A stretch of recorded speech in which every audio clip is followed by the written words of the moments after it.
Hi, so a little backstory before I talk about what happened. I, 22, female, have been living with my dad, 53, male, for 6 years, ever since my mother, 48, female, ran away with her deadbeat boyfriend. That happened 6 years back, and since then it's just been us. It wasn't as though my parents had an unhappy marriage or anything. It just happened out of the blue, and one fine day she was just gone. She left my dad an email, and within a year, they were divorced. She didn't get any alimony, though, because she'd been cheating for almost a year, and I guess that's the only thing she'd really been upset about. Otherwise, from what I heard, she was doing just fine. I have a couple of friends whose moms are friends with my mother, and they stayed in touch even after she eloped. So that's how I'd get to know what she was up to. My dad tried his best to protect me from all of it and would maintain that my mom wasn't a bad person, but she was just confused and had made some bad decisions. Even though she'd abandoned us and run away, my dad didn't want to speak ill of her, and till date, he doesn't. After everything she's put our family through, he still gave her a chance to redeem herself. But she's just a snake. My dad got full custody of me mostly because she didn't want custody of me at all, which wasn't surprising at all because my dad and I always had a better relationship as compared to my mother. After the divorce, we didn't see much of her as she'd moved to the suburbs with her boyfriend to stay with his family, but I'm assuming they got kicked out after a while since they were both good for nothing. My mother had never worked a day in her life, and her boyfriend was a college dropout. For 6 years, we didn't hear from her, and then last week she turned up at our door out of the blue with all her stuff and started asking my dad for forgiveness. She told us that her boyfriend, that guy she'd run away with, had been having an affair with another woman for the past 3 months, and she just found out about it. They'd fought and he'd kicked her out, so after spending 2 days in a hotel, she came straight to the only man she knew would always have a soft spot for her, my dad. I wasn't impressed because I actually physically cannot stand looking at my mother after what she did to my dad. He was a shell of a man for a long, long time after she left, and it was me who helped him come back to life. He would go to work, and everything he'd do, everything he used to do in his daily life before she left, but he'd hardly ever smile or laugh. I knew he was suffering, was clearly depressed for years after she left, but with time and a lot of therapy, he's finally getting better, consistently for the last couple of years. My mother had broken my father in a way that nobody deserves to be broken, so I think it's quite reasonable for me to hate her guts. I didn't want her in the house and even told my dad right in front of her that I didn't think we should be helping her out. But my dad told me that he couldn't turn her away, especially since it was really late at night when she'd shown up. And she looked the part too, an image of helplessness with runny mascara and hair that hadn't been washed for days. She'd clearly done her homework well and knew exactly how to get my dad to feel pity for her. My poor, soft-hearted dad didn't think twice before lending a helping hand to her and told her that she could live with us for as long as she needed to until she sorted out her separation from her boyfriend. I wasn't happy about it, but my dad persuaded me to let her stay with us that night. I didn't speak to her for the next 2 days, but I did try to find out about where she'd been and what she'd been up to for the past few years. Unfortunately, all my friends whose moms had been friends with my mom back in school couldn't help me because apparently that's really the last time they heard from her as well. For 6 years, she'd kept herself away from all that was going on in her past friend circle. My mother's family wouldn't talk to me, even if I tried to, so that was a dead end too. The only thing I could do was go through her phone or laptop because I could just feel that there was something wrong with her coming back out of the blue. I'd just been considering it and hadn't actually done anything, but then around the 3rd day of her stay, my dad sat me down and told me that he was considering getting back with her and giving their relationship a second chance. She wasn't at home and was out getting the groceries, so I had the liberty to completely freak out when he told me that. I was against it and didn't like the sound of it at all. So he tried to pacify me by saying that he wasn't getting married to her, but they just tried to live like a married couple like they used to. Even that wasn't okay with me because I knew that my mother couldn't be trusted. She hadn't done anything so far, but I had a bad feeling about her return and I insisted that she was definitely here with ulterior motives. My dad got upset when I said that and told me that he'd talk to me about this when I was willing to have a discussion instead of just screaming at him. And I agree. I must have been a little too overbearing with how I reacted. But that conversation convinced me that I needed to go through her phone and make sure that she didn't have any agenda to be there, which I felt like she did. I couldn't do it out in the open because I didn't want my dad to get offended. So I had to sneak into her room at night. I had to plan everything meticulously so that this didn't go wrong. And because I knew she wasn't stupid enough to not have password-protected devices, I invited a friend of mine for a sleepover. She's an ethical hacker and a childhood buddy, so that didn't raise any suspicions. And I'm really lucky that she even agreed to all of this. Thankfully, my mom's a heavy sleeper, so she didn't wake up when I did, and I'd also given her some melatonin gummies to be on the safe side, so she'd sleep through it all, and that's what happened. I just wanted to take her phone and her laptop, but when I was going through her backpack, I realized that she had a hidden pocket, and it had another phone inside. So I took that phone as well, and then handed it over to my friend to deal with.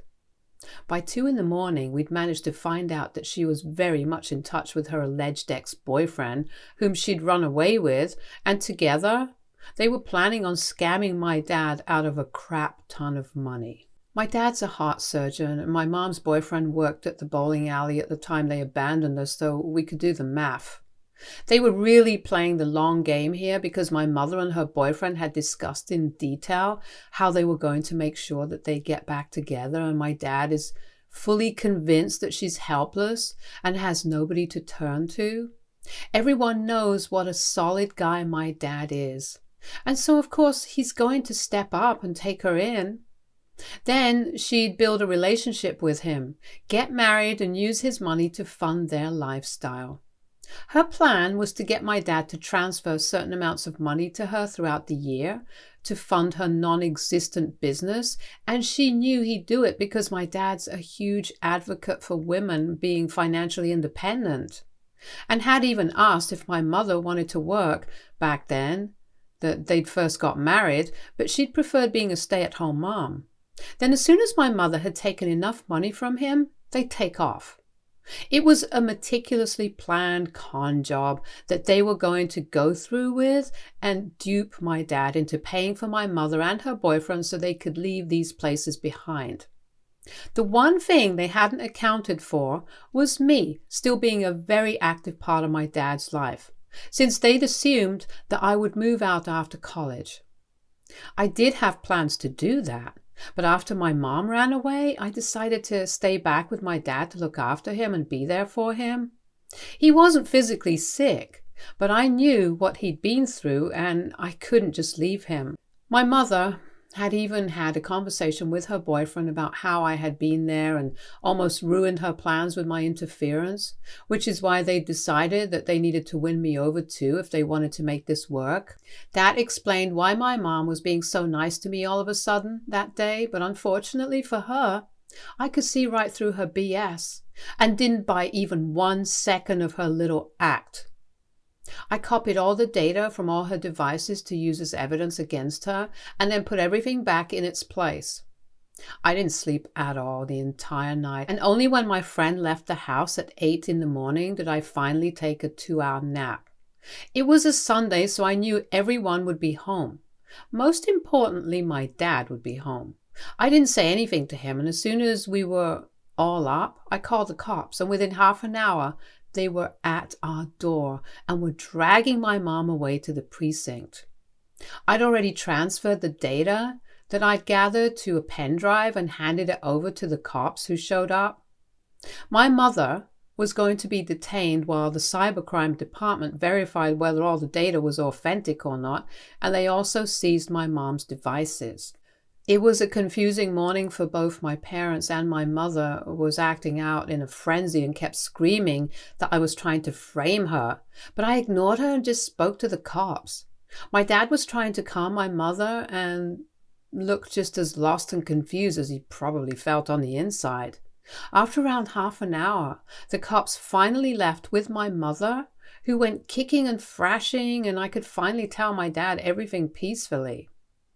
Unfortunately, that's where things went very wrong for me, because instead of asking me about what had happened, my dad lost his cool with me. As soon as the cops and my mother were gone, he told me that he was going to ask my mother to leave anyway, and he'd come to his senses just after she'd asked him for $500 last evening for clothes, because she claimed she had nothing. But my dad had seen the size of the duffel bag that she had brought, plus my mother and I were pretty much the same size, so she could borrow from me if she really needed clothes. $500 just for clothes seemed a bit much at the time, and when he brought it up, she pretended to laugh, but it was clear to him that she was annoyed. He'd realized that she was just here for the money, and he'd also seen the second phone she'd been using in secret, so he wasn't as clueless as I thought he was. He'd put two and two already together, and even though he didn't know the nitty-gritty of what she was up to, he'd known already that she wasn't the helpless woman she was pretending to be. He planned to confront her a little later today and then ask her to leave politely because he didn't want to get the cops involved here. But I jumped the gun and done exactly what he didn't want me to do. I tried to explain to him what my mother had been planning, but he shut it down and said that he didn't care. It wasn't my place to call the cops at all, and he needed some time away from me and this whole mess to sort himself out. It's been a couple of days and he's not pressing charges, which is fine by me, but he's also not speaking to me. He's keeping it to a minimum right now, and I know that he's upset, but I can't figure out why. Because as far as I'm concerned, I did him a huge favor and saved him from getting scammed. And to be fair, there was really no way for me to know that he was aware of my mother's intentions, especially after what he said to me after wanting to give their relationship a second chance. I feel like he didn't communicate with me enough, and that's why all of this happened. AITA for calling the cops on my mother for trying to scam my dad without consulting him first. Update 1. So I went through the comments on the post and stuff, and wow, I guess I wasn't being the wonderful daughter I thought I was. I should have at least asked him what he wanted to do before calling the cops, and I see that now.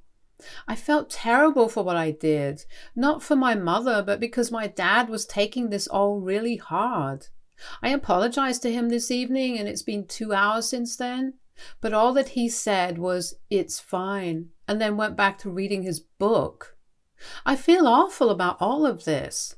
I don't fully understand why exactly he didn't want to report my mother to the police, but I'm sure he must have had reasons, and I had no right to interfere without making sure that he was okay with it first. I just want him to forgive me and for things to go back to normal again like they were before my mother came back. I haven't even been able to bring myself to focus on work fully, and had to take a day off because of how bad I feel about what happened. I didn't know what happened with my mother. I'm guessing she's been let off the hook since my dad isn't pressing charges, and she'd technically just been planning to commit a crime, but hadn't actually done anything. I haven't heard back from anyone yet, but I think she's been let off with just a slap on the wrist and a fine. My dad would know what happened, but since he isn't exactly speaking to me right now, I can't find out. And even if we do start talking, I don't think my mother will be the first thing I bring up with him anyway. Update 2. It's been a while since the cops took my mother away and 3 days since I apologized. And today my father and I finally addressed the elephant in the room. We talked about it and cleared the air between us, and I feel kind of better. I also think I sort of understand what my dad was thinking, and I still am sorry about what I did by not talking to him before calling the cops. He apologized to me for getting so mad at me and then refusing to speak to me over this because he was still just trying to sort out how he was feeling about all of it. I could tell that talking about this was hard for him, but he did tell me that the day my mother returned, he felt like he could go back to his old life once again and it would be just fine, and that's why he'd said he wanted to give their relationship another shot. He was just riding the high of my mother's return, but it didn't last long.